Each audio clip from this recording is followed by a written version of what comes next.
mencekam.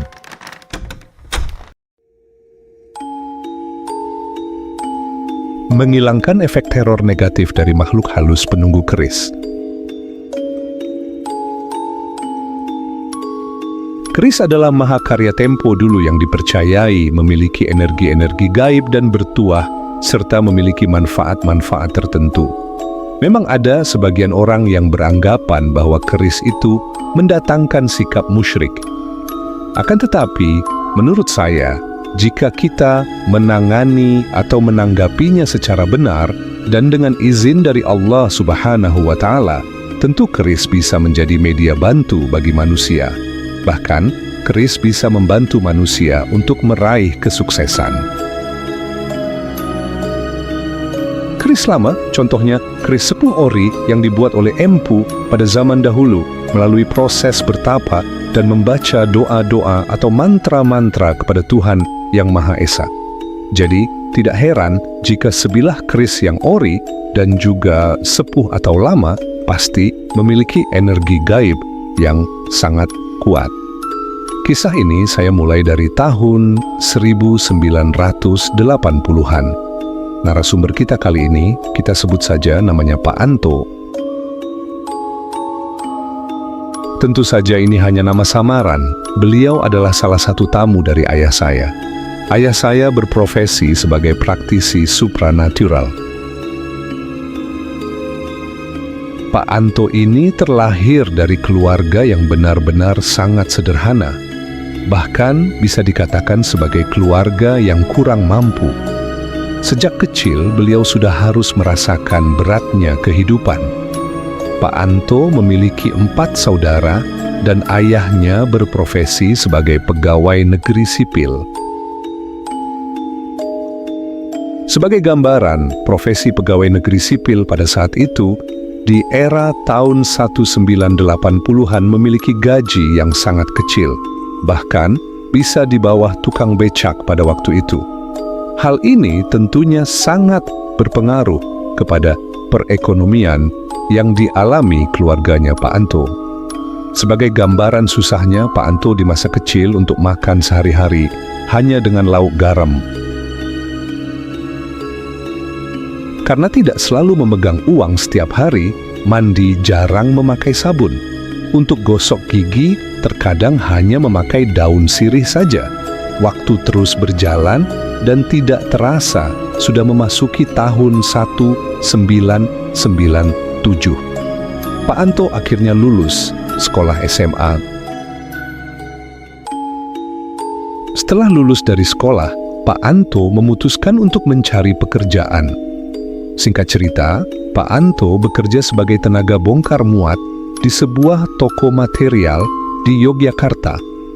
Tugas beliau adalah mengangkut bahan-bahan bangunan yang dipesan pelanggan bersama seorang supir. Tentu saja, pekerjaan ini tidaklah mudah dan ringan.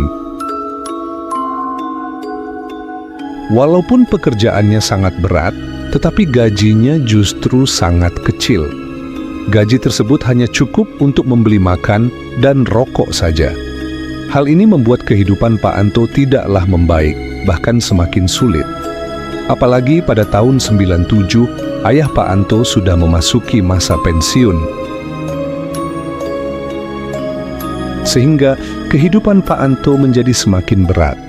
Waktu terus berjalan dan tidak terasa sudah 4 tahun Pak Anto bekerja di sana. Kehidupan Pak Anto semakin berat, ditambah hutang yang semakin banyak. Pada tahun 2001, Pak Anto mencapai puncak kesabaran atau bahkan berputus asa. Pak Anto bercerita bahwa pada waktu itu, hari Sabtu di tahun 2001, sepulang kerja beliau bersilaturahmi ke rumah temannya. Teman beliau, sebut saja namanya Pak Legi, yang juga seorang tamu ayah saya. Pak Anto mencurahkan permasalahan keuangan dan kehidupan keluarganya yang belum sejahtera. Pak Legi yang mendengar curhatan tersebut mencoba memberikan solusi. Tiba-tiba Pak Legi teringat dengan ayah saya. Pak Legi adalah tamu yang pernah dibantu ayah saya dengan menghilangkan gangguan gaib di tempat usahanya. Dengan seizin Allah Subhanahu wa Ta'ala, setelah gangguan dibersihkan, usaha Pak Legi sukses dan berkembang kembali. Akhirnya, Pak Legi mengajak Pak Anto untuk bertemu dengan ayah saya. Singkat cerita, Pak Anto dan Pak Legi sudah berada di rumah ayah saya. Mereka berbincang ringan dan akhirnya ayah saya menanyakan maksud dan tujuan kedatangan mereka. Pak Anto bercerita tentang masalahnya dan meminta tolong untuk dilihat dari sisi spiritual. Ayah saya pun mempersilakan Pak Anto untuk duduk rileks sambil memejamkan mata dan membaca doa sebisanya. Ayah saya lalu berkonsentrasi dan membuka mata batin, memohon petunjuk pada Allah agar mendapat gambaran solusi untuk Pak Anto. Suasana ruang tamu menjadi hening dan menenangkan. Setelah beberapa menit bermeditasi, ayah saya menarik napas panjang dan menghembuskannya perlahan. Ayah saya menyudahi meditasi dan meminta Pak Anto membuka mata. Ayah saya terkejut dengan apa yang dilihat di mata batinnya. Beliau lalu menyampaikan bahwa ada gangguan gaib dari keris pusaka yang ditanam di dalam tembok rumah Pak Anto. Khodam dari keris tersebut sangat marah sehingga mengganggu ekonomi dan kesehatan keluarga Pak Anto. Mendengar itu, Pak Anto sangat syok hingga air matanya menetes. Ayah saya langsung menjelaskan bahwa tembok itu harus dibongkar dan kerisnya harus diambil. Setelah keris tersebut diambil, Pak Anto harus merawatnya dengan sebaik-baiknya agar khodam dari keris tersebut tidak lagi mengganggu kehidupannya. Pak Anto setuju untuk melakukan hal tersebut demi kebaikan hidupnya. Akhirnya, ayah saya mencarikan hari yang baik untuk melakukan pembongkaran tembok rumah Pak Anto. Singkat cerita, hari yang dianggap baik pun tiba. Pak Anto dan ayah saya mulai membongkar tembok rumah perlahan-lahan. Dengan hati-hati, Pak Anto menggunakan palu dan linggis untuk melubangi tembok tersebut. Benar saja, saat tembok itu mulai terbuka, sedikit demi sedikit hawa mistis yang sangat kuat langsung terasa. Pak Anto terus melubangi tembok itu, hingga akhirnya muncul sebilah keris yang sudah sangat berkarat. Keris itu diikat dengan kawat yang tebal dari pangkal hingga ujungnya. Seketika, Pak Anto merasakan pusing yang amat sangat dan akhirnya muntah-muntah. Tidak disangka, Pak Anto pun langsung pingsan saat itu juga. Melihat kondisi Pak Anto yang pingsan, ayah saya segera menolongnya dengan teknik pijat khusus di bagian punggung dan membacakan doa-doa tertentu.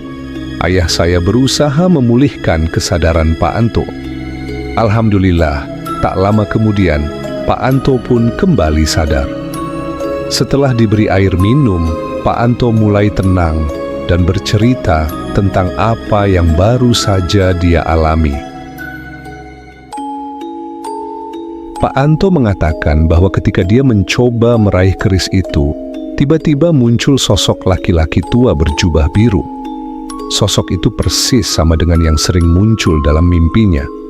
Sosok tersebut langsung memukul dada Pak Anto dengan sangat keras, membuatnya muntah-muntah dan pingsan.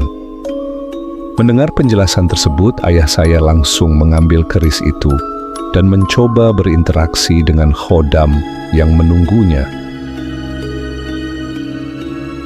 Dalam pandangan mata batin ayah saya, memang benar sosok laki-laki tua berjubah biru itu adalah khodam penunggu keris tersebut. Namun, sayangnya saat ayah saya mencoba berbicara, sosok itu tidak mau diajak berkomunikasi. Dia hanya menatap ayah saya dengan sangat tajam, menandakan bahwa dia masih sangat marah. Melihat situasi yang kurang kondusif, ayah saya menyarankan agar Pak Anto segera membersihkan keris tersebut. Pak Anto dengan niat yang tulus dan hati yang benar-benar ingin meminta maaf, mulai membersihkan keris tersebut. Karena sudah sangat kotor dan berkarat, proses membersihkannya memakan waktu sekitar 3 jam. Setelah keris itu benar-benar bersih, ayah saya mengolesinya dengan minyak cendana. Setelah itu, ayah saya kembali bermeditasi sambil memegang keris untuk berinteraksi lagi dengan sosok Khodam itu. Kali ini, suasana sudah jauh lebih kondusif. Sosok berjubah biru itu tampak lebih tenang dan tidak memperlihatkan ekspresi marah. Dia bahkan mengucapkan terima kasih karena sudah dikeluarkan dari dalam tembok dan dibersihkan. Mendengar itu, ayah saya juga meminta maaf atas kesalahan ayah Pak Anto di masa lalu. Khidmat dan tulus, Pak Anto mendengarkan setiap nasihat ayah saya. Ayah saya juga menyampaikan bahwa sosok tersebut ingin dibungkus dengan kain merah dan diberi kembang mawar putih. Selain itu, sosok itu meminta agar di malam hari, keris tersebut diletakkan di samping Pak Anto saat tidur. Sosok itu ingin menyampaikan pesan penting secara langsung dalam mimpi Pak Anto. Pak Anto sebenarnya merasa sangat takut dengan permintaan itu. Namun, ayah saya menenangkan Pak Anto dan meyakinkannya bahwa ini adalah kesempatan yang sangat baik. Ayah saya yakin pesan yang disampaikan sosok itu adalah sebuah hikmah. Akhirnya, Pak Anto setuju dan mempersiapkan semua yang dibutuhkan. Keris itu pun dibungkus kain merah dan diberi kembang mawar putih. Kebetulan, malam itu adalah malam Selasa Kliwon, malam yang mistis menurut kepercayaan Jawa. Pak Anto tidur dengan rasa was-was, namun ia tetap meletakkan keris di sampingnya sesuai permintaan. Suasana kamar terasa mistis dan mencekam, namun Pak Anto tetap berusaha menenangkan diri. Pak Anto akhirnya tertidur, seperti berada di antara sadar dan tidak sadar. Dalam situasi itu, muncul asap putih berwarna kebiruan yang semakin lama semakin tebal. Dari balik asap itu, muncul sosok laki-laki tua berjubah biru yang kali ini berwajah teduh. Sosok itu berbicara dengan lembut kepada Pak Anto, menyampaikan sebuah pesan penting. Sosok itu meminta agar keesokan paginya sebelum jam 9, Pak Anto harus sudah berada di alun-alun selatan Keraton Ngayogyakarta, Hadiningrat. Setelah menyampaikan pesan itu, sosok tersebut perlahan menghilang. Pak Anto pun langsung terbangun dengan perasaan bingung dan campur aduk. Malam itu, dia tidak bisa tidur lagi karena terus memikirkan pesan yang disampaikan. Di pagi hari, Pak Anto berjalan kaki menuju alun-alun selatan Keraton Ngayogyakarta, Hadiningrat. Sesampainya di sana, dia merasa aneh tapi terdorong untuk duduk di depan Sasono Inggil sambil merokok. Suasana sekitar masih sepi dan Pak Anto semakin bingung karena tidak terjadi apa-apa. Setelah lebih dari 1 jam, Pak Anto memutuskan untuk pulang karena merasa tidak ada petunjuk lebih lanjut. Saat dia berdiri untuk pulang, tiba-tiba ada seseorang yang menepuk pundaknya dengan keras. Pak Anto menoleh dan alangkah terkejutnya melihat teman lamanya yang sudah lama tidak ditemuinya. Teman itu adalah Pak Budi, sahabat dekat Pak Anto sewaktu SMP. Mereka pun langsung berbincang dan saling menanyakan kabar masing-masing.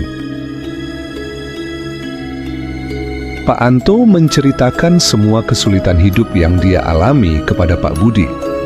Ternyata, Pak Budi kini sudah sukses menjalankan usaha kuliner di Jakarta. Kebetulan, Pak Budi sedang mencari orang kepercayaan untuk membuka cabang baru usahanya. Karena Pak Anto adalah teman lamanya, Pak Budi tanpa ragu langsung menawarkan pekerjaan itu kepadanya. Pak Anto merasa ini seperti sebuah keajaiban yang tidak pernah ia sangka. Ia langsung menerima tawaran tersebut dan memutuskan untuk pindah ke Jakarta. Di sana, Pak Anto mengelola cabang usaha kuliner milik Pak Budi dengan tekun dan jujur. Tak terasa, hampir 1 tahun berlalu dan usaha tersebut berjalan sangat baik. Pak Anto akhirnya memiliki kehidupan yang lebih sejahtera dan jauh lebih baik dari sebelumnya. Semua berkat bantuan dari Allah Subhanahu wa Ta'ala, doa dari ayah saya, serta pertolongan yang tidak terduga dari khodam keris tersebut, dan kisah ini pun berakhir.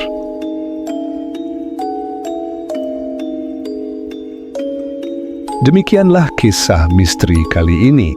Semoga kita dapat mengambil hikmah dari kisah misteri kali ini. Tak lupa, kami mengucapkan banyak terima kasih kepada teman-teman semua yang sudah menonton video kami kali ini. Jangan lupa untuk like, komen, dan subscribe channel Bayang Mencekam. Semoga channel ini dapat berkembang dan lebih baik lagi ke depannya. Kita bertemu kembali di kisah misteri lainnya minggu depan. Dari saya cukupkan sekian. Wabillahi taufiq wal hidayah. Wassalamualaikum warahmatullahi wabarakatuh.